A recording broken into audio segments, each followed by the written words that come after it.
All right, thanks again for downloading another podcast with JVK and Jonesy. It's 28th of March 2017. Jonesy, how's everything going in Melbourne, mate? Yeah, not too bad over here in Melbourne, mate. Round one of the footballs come along and no better place to be. Well, that's the first thing we're going to talk today on today's podcast is about the AFL Round 1, which I like to call Overreaction Round. We're going to touch on how much the Dockers sucks, the West Coast Eagles' solid win against North Melbourne, and I guess just what our thoughts are on Round 1 and the upcoming Round 2. So let's start off with the Eagles. You boys had a really good win there at Etihad Stadium against the Kangaroos. How do you think it all went? Yeah, solid win by West Coast. They obviously came over here with a plan of running the football and really isolating some of the North Melbourne defenders, which they did really well. And it just showed in the straight kicking of some of the forwards where they were taking some of their shots. At goal with Josh Kennedy kicking 7 goals straight. And good to see Mark McRae getting back on the scoreboard early in the season with 4 goals won, because he didn't quite have the impact on the scoreboard last year as the grand final year. That'll hold West Coast in really good stead going forward as well. So how do you think your back line went there? I mean, Barras was left out at the side. Eric McKenzie didn't look great, but how do you think the back line handled? Yeah, they probably would have leaked a few more scoring shots than they would have liked. Obviously, they've gone with a certain matchups for this week's fixture with McKenzie in there. Barras was an interesting omission. There's news coming out of WA that he was getting a little bit, maybe a bit ahead of himself and just sort of locked himself into that first 18. So it's not a bad thing for a young player that sort of it did come on quite quickly last year, towards the end especially. So it's not a bad thing for the young player to get a little clip early doors and just sort of get a reminder of the work that he's still yet to be able to do. And what are your thoughts on the 3 new recruits? I mean, you had Vardy and Petrie go down early with injuries, and I guess we found out that Petrie's got a fracture in his hand. What were your thoughts on how Petrie, Vardy and Mitchell went? Well, obviously, Mitchell is outstanding. I mean, top possession getter with 38 possessions. You could just see that he was probably been the missing link of West Coast midfield over the last 2 or 3 years.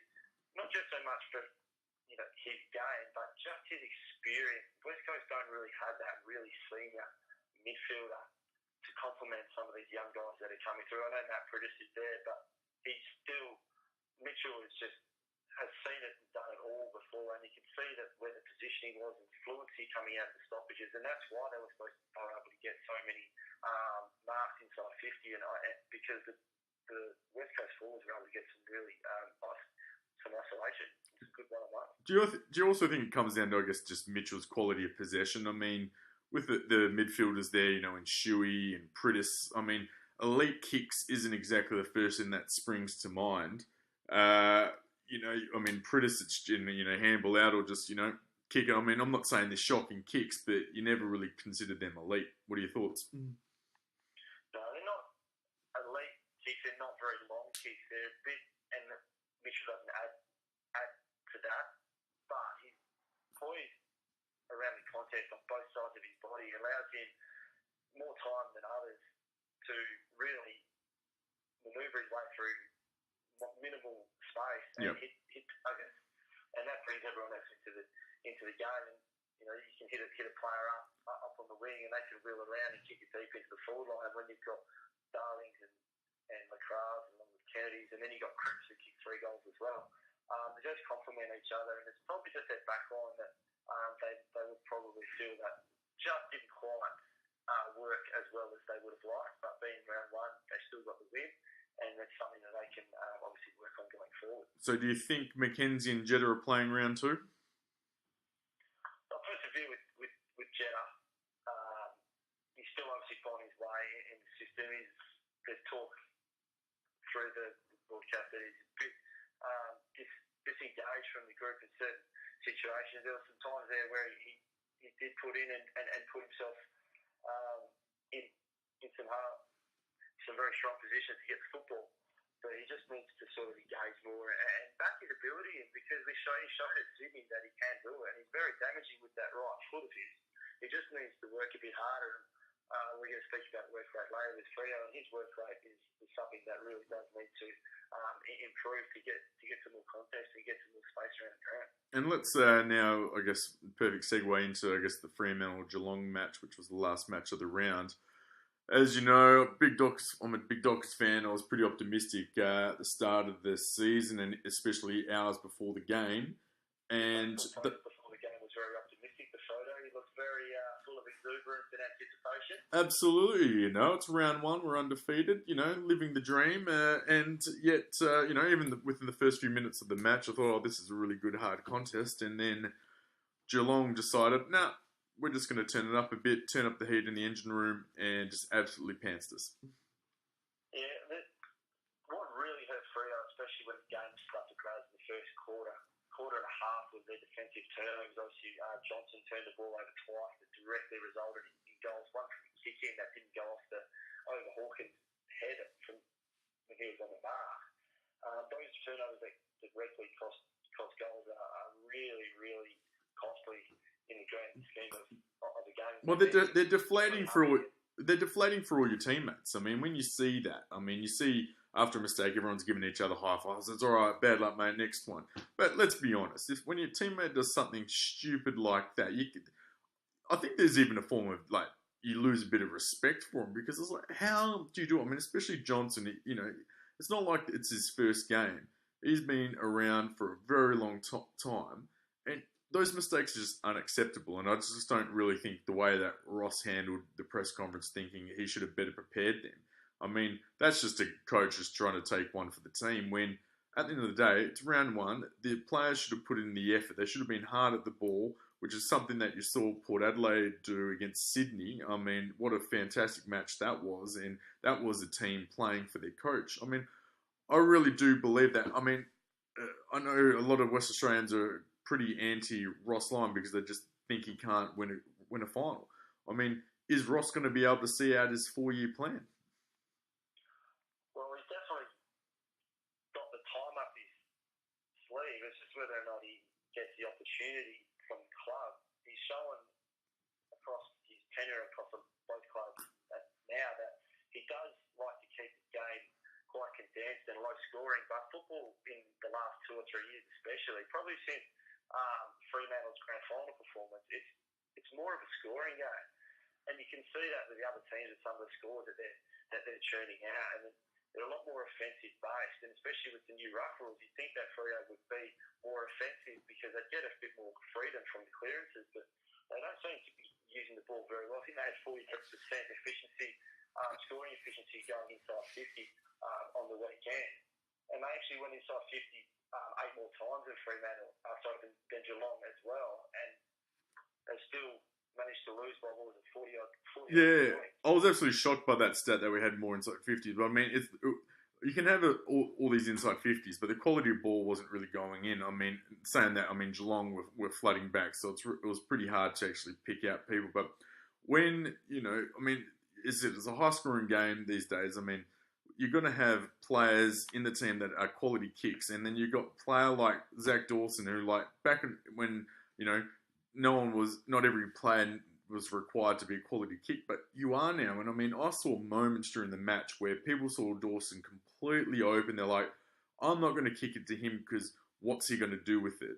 And they would kick to a contest instead of hitting it to Dawson, who's an open man. It was visibly frustrating to see that. And I just feel like that Ross, got rid of quite what he, called deadwood, when players like Mzungu and Barlow and De Boer. Yet I trust those guys with a kick instead of you sticking with players like Pearce and Dawson, who are, basically somewhat kicking you out of games. Well, you have to use up those players to switch to football, because especially against a team like Geelong, because if you give up those lateral kicks and you go up the line to the wing or high to half forward to a contest, Geelong are probably one of the best teams in the competition. Bulldogs showed a bit of it last year with their zone defence. That their defenders will take the mark. That's and they will then counter-attack from that half back, and that showed in some of the running game that we saw from Geelong on the weekend. On the vast bases of Subiaco, you think with the players that Freo have with Joe Hills, you got Pearce, You've got Fife, and you've got one or two others that can really run and carry the football. They only took 2 running bounces for the whole game, and Geelong took 19. So Freo didn't really work hard enough from transition and from the spread to find space to carry the football and get those balls like we spoke about West Coast, getting the ball into the forward line with some efficiency and quick movement to allow forwards to get those one-on-one to put the score on the board. Well, it's going to be an interesting round 2, but let's wrap up round 1. I mean, what was your biggest takeaway from the round? I think the biggest takeaway from the round is that there's a number of teams on any given day that could win this year. We thought that GWS would be, everyone was been talking about GWS, that would be a standout this year, and basically one hand on the flag before round 1. Adelaide's statement was huge in regarding their intentions for the season, and they really put a dent and a bit of the aura around the GWS side, although they do have a couple of injuries, with Canigo being probably their main one. He's a big worker in that midfield. But you know, you've got sides like Port Adelaide that beat Sydney in Sydney now. I don't know about your tipping, but mine's absolutely shining out after week 1. I didn't even want to look at where I'm sitting. Come on, what? How many tips? How many tips you get right, mate? How many tips? I think I got 4. Yeah, I got 4 myself, and I was like, I couldn't believe it. I mean, and that was a 4 with me stupidly picking Freo. So I'm thinking to myself, 5 would have been a pretty good turn. And I did tip GWS as well, which I know a lot of people would have. But it was one of those moments where I'm like, why did I do it? But we always try to go for those roughies with some of our picks, don't we? We do, and Melbourne beating St Kilda wasn't overly ideal for my total tally either. But I really thought St Kilda were just a little bit step ahead of Melbourne. I mean, last year St Kilda only finished outside the 8 by percentage, albeit a fair chunk of percentage from North Melbourne. But with they're going to be 2 sides that are going to climb the ladder together, and I think we're going to really see some good battles between the 2 of them going forward over the next 2 to 3 years. Yeah, totally agree. All right, so that's it for our AFL wrap-up. Next week we'll review round 2. Hopefully we'll see how our tips go. But before we leave, actually, Eagles against St Kilda this week, mate. How do you think they're going to go? The Eagles should get up after the performance in Melbourne last week at home. St Kilda will definitely come out firing though after being embarrassed in the second half by Melbourne. Revolt obviously will be at a mission. Montagna, I think they said, will come back in. He played in the VFL on the weekend, and I think McCartan got through his scheduled 3/4 of football in the VFL, who will obviously be a bit more of a direct replacement for Revolt, but he probably won't work as high up the ground. So I think West Coast will get over the line that one. And how do you think Freo are going to go against Port Adelaide in Adelaide?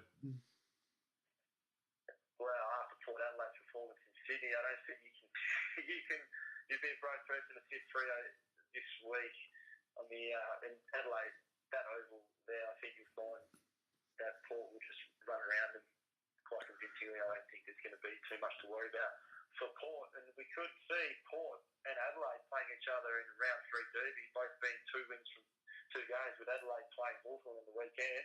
Could be a very interesting derby. Oh, yeah, it's a really interesting point there. I mean, especially when both those teams are up and about, their showdown is always one of the best matches to watch. So let's keep an eye out, because I will tell you right now, I'm not going to tip Freo. I should just go with my head, not with my heart. Let's be honest. All right, that's our AFL wrap up now. But let's get into some cricket. So Jonesy, give us a wrap up on what's happening in India. The series was on the line. Australia battered themselves out of the game completely yesterday, and they lost. They lost the second innings for 137 runs, which is almost the worst innings of the series. Don't know where the selectors in some of in the series probably haven't been brave enough in some of their selections. You're going through some of the stats. Obviously, first of all, there's obviously no Smith. He failed in the 4th innings. In the 4th test, no Smith, no Australia, by the sounds of it. no one else could stand up. I know Maxwell put in a hard-fought 45 and got a dodgy DRS decision. And obviously, David Warner he's been missing in action since the Sydney test against Pakistan. Yeah, I noticed you put out a missing person notice out there on Facebook. Has he been found yet? Well, either that or someone's impersonating him on his passport, because he finished off the summer in blistering form, getting that 100 in the first session of the Sydney test match. But it's not the first time he's gone missing in action once he's gone through the doors of the international airport on tour as well. So he's pretty good for it. Just a quick little rundown of Warner. He's played a total of 64 test matches, 33 of those in Australia, with 1,400 that's averaging of 59, yeah? That's pretty decent. Pretty decent. It's solid. And in overseas matches, he's got 31 tests with only 4 centuries at an average of 36, which is not terrible, but you've got to remember 3 of those test centuries were in South Africa, which are very, very similar condition to Australia's, and the other one was injured. It was injured by, which is, I mean, you can make a test 100 playing over there, and he's averaged only 24 in his last two series in India. So how does as a senior player and a vice captain, that was something that was lacking in the team. Obviously, Sean Marsh didn't fare all that well either, although he did bat out basically the whole last day in a different capacity, in a run-scoring capacity. But the next best batsman was Matt Renshaw. Smith scored just under 500 runs, and Renshaw was the next best as an aggregate at 232, and he's only played a handful of tests and never been in the subcontinent before. So really what I'm hearing is that basically not only Warner, but all the batsmen need to step up. Well, Hanscom showed that he's thereabouts, and there's a lot to work with there. Obviously, Maxwell came in. The only selection changes Australia made were forced ones through the injuries of Stark and Mitch Marsh. And I don't think they were brave enough through the whole series to make something happen. I mean, this test match was going to be, all the talk was that it's going to be a bit more pace-friendly, and yet they still went with the same lineup as they had the rest of the series. They stayed with O'Keefe. If it was my choice, I would have got rid of O'Keefe and either brought in Jackson Bird or to strengthen up the batting, because at the end of the day, we only needed a draw in this test match to keep the trophy. So all the talk before the series was an all-round spot. We need an all-rounder who can bowl a good 15 to 20 overs through the guts of the day to give a chop out to the opening bowlers. Well, that never eventuated. Maxwell bowled about 3 overs, and I'm pretty sure Mitch Marsh only bowled about 6 or 7 in his first 2 tests. So I would have liked to see Stoinis or Bird, probably Stoinis, give him a go, bat him just above Wade, and let him bowl his overs, because it showed that the wicket was a pace-friendly wicket, and we just didn't have enough bowlers to extract enough out of the wicket. All right, well, next week, I guess we'll do a bit of a review on how the series unfolded. I'm pretty sure we know where it's going to head, but yeah, we'll touch base on that next week. Now, last thing we're going to touch on today's podcast, I guess, is the NBA, because just as of today, the Cleveland Cavaliers are no longer the number 1 seed in the East, with they're tied with the Boston Celtics and the Washington Wizards, of all teams, who are having an absolute stellar season after their pretty ordinary start. Close to knocking the Cavs off from that number 1 seed. I mean, I don't think anyone saw this coming. Oh, don't get me started with the Spurs. They've cost me nearly about $800 in multi-bets. They've lost about 12 or 13 games for the year, and I think on both times I was my last leg of my multi, and they've absolutely stiffed me completely. So I'm completely off it. When I checked the scores today and they beat Cleveland by, I think, 30 or 40 points. Yeah. It didn't make my mood any brighter. No, I can imagine, but I mean, I don't know. I mean, I've seen this too many times where, you know, even back when the Bulls, you know, won their titles, where they, you know, there was many titles they won when they weren't the number 1 seed. So with any team that's got LeBron, you know, I'm not going to ever bet against them come playoff time, because I honestly just think they're bored. I mean, I'm sure there's that bit of a championship hangover, but even though Boston are, you know, now tied for the number 1 seed, I still cannot see them making it through to the NBA Finals with the lineup they have. I mean, they are extremely well coached by Brad Stevens, but I mean, when it comes to the playoffs, they actually, the rotations are going to get smaller, and Boston at the moment are playing a 10 to 11 man rotation, and I think that's going to, you're going to have to get that smaller because then teams aren't going to be able to get away with as much. And as much as I'm a huge fan of Isaiah Thomas, I mean, let's be honest, the guy's 5'5" and absolutely playing MVP basketball, but I just can't see a team like that being able to get to the finals. Yeah, most teams in the playoffs, they basically go through a 7, maybe an 8 through the 8 person. It's very rare unless it's some jump time in the fourth quarter. They really give some solid minutes to anyone above sort of 7 to 8 spot. And with Cleveland, I think they just, you've seen it with Golden State this year. They've been blown out in games, in certain games. I think, like you say, it's just a mental break for them. It's such a long season and a long grind. I think it's an educated guess by the hierarchy and some of the players of when to go and when not to go. That's right. It's all about timing. It's all about timing and run towards the end of the season, getting those combinations right for the playoffs. Because in 7-game series, there's nowhere to hide.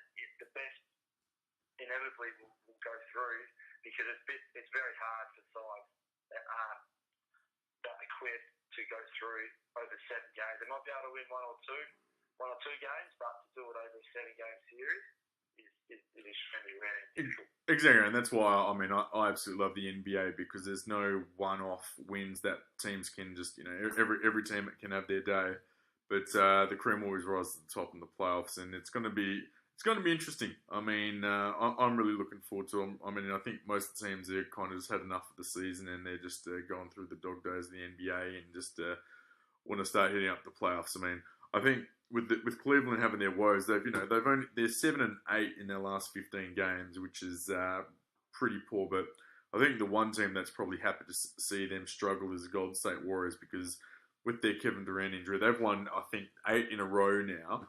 And no one's really talking about him, and I think that's probably the way they like it. Yeah, well, there's always going to be a big addition, Kevin Durant, and how he's going to work back through what he's going to bring into that rotation, and possibly that injury has just freed the others around him up to play probably some of the similar roles that they're accustomed to from the previous season, and they're just starting to have that continuity that they've had, and it's showing on the scoreboard. They're just going through doing what they have to do without Kevin there, and then the big thing's going to be is how to weed him back into the rotation and not upsetting the momentum that they've been having over the last 8 games. Yeah, I think you touched on a good point there. I mean, with Steph Curry and Klay Thompson, I don't think they're too worried about momentum. They're pretty their games haven't really changed much with Durant, but I think the biggest benefit with Durant injuries is actually their bench because they lost a lot of depth in the off-season where they lost 5 really key rotation guys. And it's given an opportunity, some of those bench guys and even a couple of their first and second year players, just that opportunity to get a bit more repetition. I mean, they're not going to see too much time come the playoffs, but you just never know when some of their players are going to get into foul trouble and when their number's going to be called, they're going to be expected to contribute right away. Yeah, it's just a matter of also giving those guys the opportunity. So it gets later in the regular season, or it just gives them more court time and maybe just take some of the miles out of the legs of the starting 5 in certain situations. And, every little bit helps. It's a big grind, the NBA season, and the finals are definitely no different. That just goes up another notch or two, probably more than any other sport, with it being a 7-game series. Just to sort of leave a little bit of juice in the tank for some of the senior players and the key players in the rotation is a big plus. Yeah, totally right. All right, well, that's the end of this podcast. Everyone, make sure you follow us on Instagram and Facebook, and we'll be in touch next week. And Jonesy, hope all is well in Melbourne, and we'll talk to you soon, mate. Have fun the weekend, mate, and good luck to your Freo Dockers in court. Hopefully they don't get spanked by 10 goals. Yeah, fingers crossed. Maybe it's 9. All right, talk soon, mate.